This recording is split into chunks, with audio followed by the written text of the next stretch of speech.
We'll take questions about Vitello. Just raise your hand. We'll start with Ben again. Tony, just what have you seen from Blade his first couple of games back on mound in live game situations? Improvement. A lot of times our players have to listen to my theories, whether they're true or not. Is probably something that's up for debate. But I saw a guy that went out his first inning and wanted to take over the world in one inning, and that being his first inning in quite some time. And again, not that he didn't throw well. We discussed that after the game, a couple pitches removed from having a really good outing. But this outing in particular, I thought things looked a little cleaner, more efficient. He obviously got extended a little bit. The thing I liked more than anything was the way he located a couple pitches, including two different breaking balls and, of course, fastball away from some of those right-handed hitters. So I think if there's daily improvement out of him, and we've already gotten to the point where there's daily improvement in health, and again, you guys see how physical he's gotten and how good he looks, but if there's daily improvement on the mound, then he'll get exactly what he wants out of this season because there's still a lot of season left.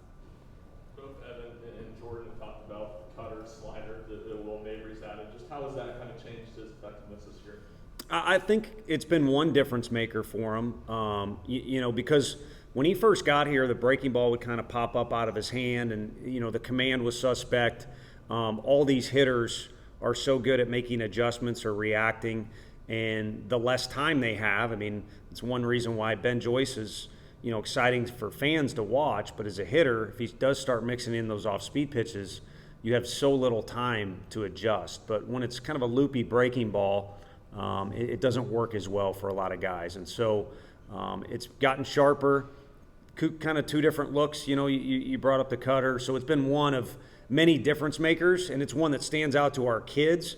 And not that we're necessarily that much smarter than those guys, but through experience, we see a lot of little different things that Will has grown up, over the few years. And he's not the only one in our program, but he's made a lot of tiny adjustments that have turned into one big adjustment. Coach, go back to Blade real quick. Over the weekend, is there a specific situation you're kind of looking at to maybe get him in and get him, more comfortable with pitching and Sure. game line situations? No, the 100% honest answer is we're looking to win Friday's game. If he happens to be the guy somewhere between, the beginning and the end of the game, obviously Burns will start the game, then we'll go to him. Before we would even do that, we'd want to make sure today he feels good playing catch. He played catch yesterday, and 2 days rest after a 2-inning start. It depends on who you are as a pitcher. Again, I feel like we're past the health point, but we'll check in, and if he's on the attendance sheet and good to go on Friday, then we'll just go with whatever we think the best situation is he can help us to win. But we truly don't have like a script. That's the first time y'all been home for a weekend in 3 weeks. Just how excited are y'all for that? Yeah, it feels good. I think the crowd more than anything. It was nice being in Nashville. There was more Vanderbilt fans than Tennessee fans, but there was a lot of orange, and I think our guys enjoyed that. I also think it is a group that, unless they're fooling me, they like to be challenged, or they at least look forward to a challenge. And I think going on their first road test in Oxford was something that they approached appropriately or the right way. But there's nothing better than playing in Lindsey Nelson Stadium if you're wearing orange and it's full of rabid fans. And not 100% ideal weather, but it is 100%, the springtime for those fans to come out, see SEC baseball. And like you mentioned, it's been a while. So that fan aspect, I think, is something everyone's looking forward to more than anything. Chase Burns, he's obviously pitching pretty well. What's your thought process on him for SEC series compared to maybe that Georgia Southern opening game, and then maybe even back in the Texas game from like a trust factor aspect, just as a true freshman? I think the thing you get into is you no longer, start to overanalyze maybe as a coach, like, well, he's never been out there after a long sit, or quick 3 outs by, our offense, or he had to get out of a jam last inning, so maybe he kind of used up, all the gas in his tank this early in the year. So I think kind of like Blade has now established himself as a pitcher. Right now it's as a reliever. I think Burnsy's kind of established himself as a true starter in college baseball. So the one thing we don't have to do, and I wouldn't anticipate his teammates do, is kind of second guess or analyze. What about, do we need to kind of get him through this first situation? All that has passed him. So now it's just to see if he can get better each day. And we talked about it as a team, yesterday.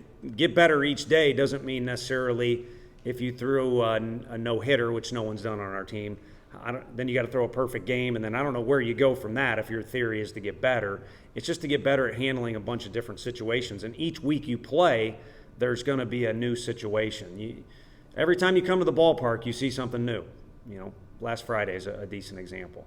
But you're always going to see something different when you show up to the ballpark. And if you happen to be the guy on the mound at the time, then you get one more new lesson learned.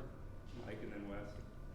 How do you go about managing innings and keeping an eye on pitch counts when you have such a young weekend rotation that hasn't really gone through the longevity of a college baseball season before? Sure. I think it starts on the front end.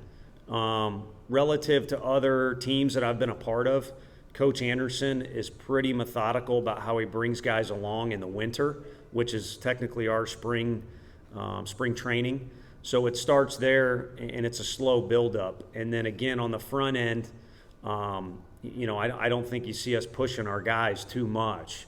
I mean, to the point where, I'm clenching my fist so much during that, or so tensely in that Texas game because, all right, the thing we've planned to do is bring Chase out of the game, but he's rolling.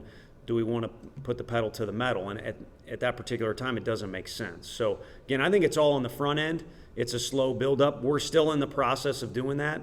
I know Beamer didn't give us much of an option last Sunday, but one guy gets on base, he was coming out, and probably that was going to be his last hitter. He was going to, if it wasn't his last hitter, the guy would have got on base. So there you go. But I think it all starts on the front end and then managing a little bit as you go along. We're not too far from April, from May. So even though I said earlier we do got a lot of time before the end of the season, once you get to May, it's time to, you got a sore ankle, who cares? It's time to play. You got a, bruised thumb, hit by pitch or whatever, go play. Maybe you don't feel the best on the mound. If you're the guy with the ball in your hand, make the coach rip it out of there. So you said a couple days ago that you wanted to do a little bit more homework on Mizzou before talking about them. It looks like, at least on paper, the past 2 weeks, there's been a lot of improvement there. Beat Kansas pretty good yesterday. Past two SEC weekends, they've looked pretty good. What have you seen from those guys? Because they did lose a bunch of guys off that team last year. Yeah. I mentioned that post game when we were talking, as you said. No, there was some turnover, but I think as you settle into the year, you kind of get a vibe as a team. And I'm not in the dugout or at the games, but you would think, based off what you said, the results of beating a team like South Carolina, Kansas has always been a massive rival for that school. You would think they would come in here with plenty of confidence. And probably like our team, starting to sort out some roles too. And as baseball players get more comfortable in their roles and knowing what's asked of them and where they fit in, I think they start to play better. And then Friday night, they come out of the gates with a guy who threw against us last year. And I recall, seeing he had really good stuff. Actually know the family really well, great people.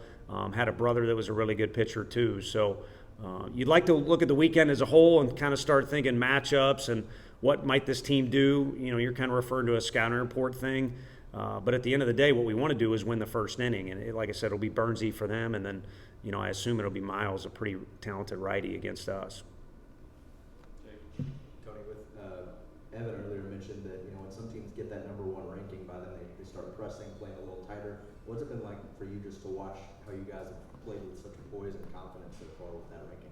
It's been good, and I think they've gotten some assistance. I think there was a week where we were kind of number one, apparently, and then we were more certain number one, and then there was a week too where I think they're smart enough and there's experienced enough guys like Evan. If you're not focused on Mississippi when you're going into Oxford, you're going to get your doors blown off. And then two, with last weekend's series, there's a lot that comes with it since they're in our division, they're in our state, and all those things.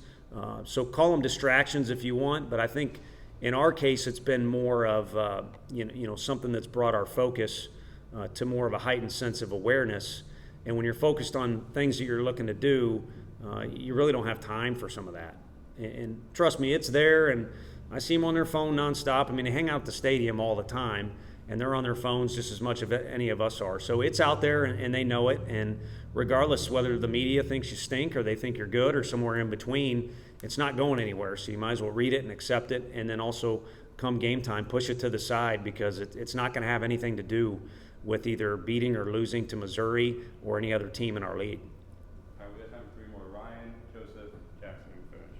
Last year, you guys, the preseason accolades kind of got off to slow starts. Drew got off to a fast start and has been more consistent than he was last year. Why is that? He's kind of got the Rubik's Cube thing going on where, you try and get all, I've never had success at getting the panels all on the same side, but you try and figure it out, and then you make adjustments until you get it right. And in our sport, I think you could be DeGrom, you could be Scherzer, you can be any of those guys. I don't think you ever really get it fully right, and that's one of the beauties of our game. But he's kind of got that deal where he's consistently getting better because he's trying to figure out how to handle this situation better or that situation better. And it all starts with his competitiveness. I mean, it doesn't take a genius to figure out Drew doesn't like to not have success. So in areas where he feels he needs improvement, he'll take coaching and things like that. But really what fuels him is internally he's just got that self-motor that he's determined to figure things out and get them as good as they possibly can. And you all are seeing the fruits of that labor a little bit. And there'll be new challenges that come up for Drew, and he'll attack them like a madman. Coach, with the injury to Jared Dickey, you kind of slid some guys out there in left field. Just what's the competition been like, and seeing those guys go out there and compete day in, day out? It's been good. It's been you wish you had a little bit more time. I don't know if that's the best way to say it, but Chris Moore's been out there. Everyone here knows he can hit. He's a great athlete. I mean, that play he almost made at second base was kind of ridiculous. I know it was a pretty big almost against Lipscomb, if you remember. But he's incredibly athletic. But this is college baseball. You really have to get used to playing. Just because you can play second doesn't mean you can play short or vice versa. Each spot is different. And so he's been out in left field. Kyle Booker, you just wish you had more time off the injury to get him more repetitions. Christian Scott can play anywhere. He's done well with opportunities. And he's fully capable offensively, but you're going to get great defensive out of him out there. Seth Stevenson's first year in left field. He seems to be getting better. It's his first year in Division I baseball. He's still kind of learning certain situations. So, again, I guess you love the competition. You wish you had more time, but if you did, you'd probably have a healthy Jared Dickey, and now you got 5 SEC left fielders, and you only get to play 1. So very blessed to have each of those guys, and we'll just go with whatever option we think provides the most success for the team on that particular day. And all I can do is hope and pray the guys all keep the same attitude they've had. Is when they're in the dugout, they're supporting their teammates. When they're on the field, they're competing like crazy for their teammates. Question. Yeah, Coach, talking more about Chris Moore, what you've seen from him at second and at the plate, of course, how high is his ceiling, with you guys?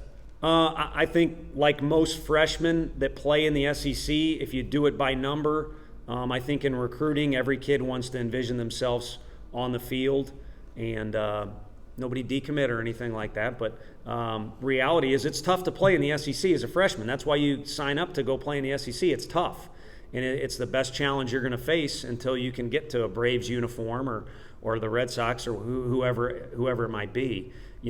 But those guys that can play in this league as a freshman a lot of times tend out to be the best players on their team as juniors, a high draft pick as a junior, and guys who make it to the big leagues relatively quickly. And so that's, by average. If we're just going to break it down to Chris Moore, I don't think there's anything he can't accomplish while he's here, whether it be again, I could go down a laundry list of things. It could be a personal goal. He's really turned into a great teammate, so I know he would focus on team goals as much as that.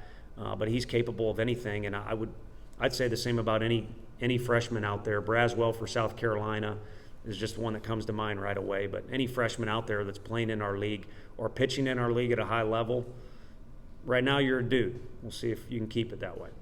Thanks, Coach. Thank you all. Thanks, Coach.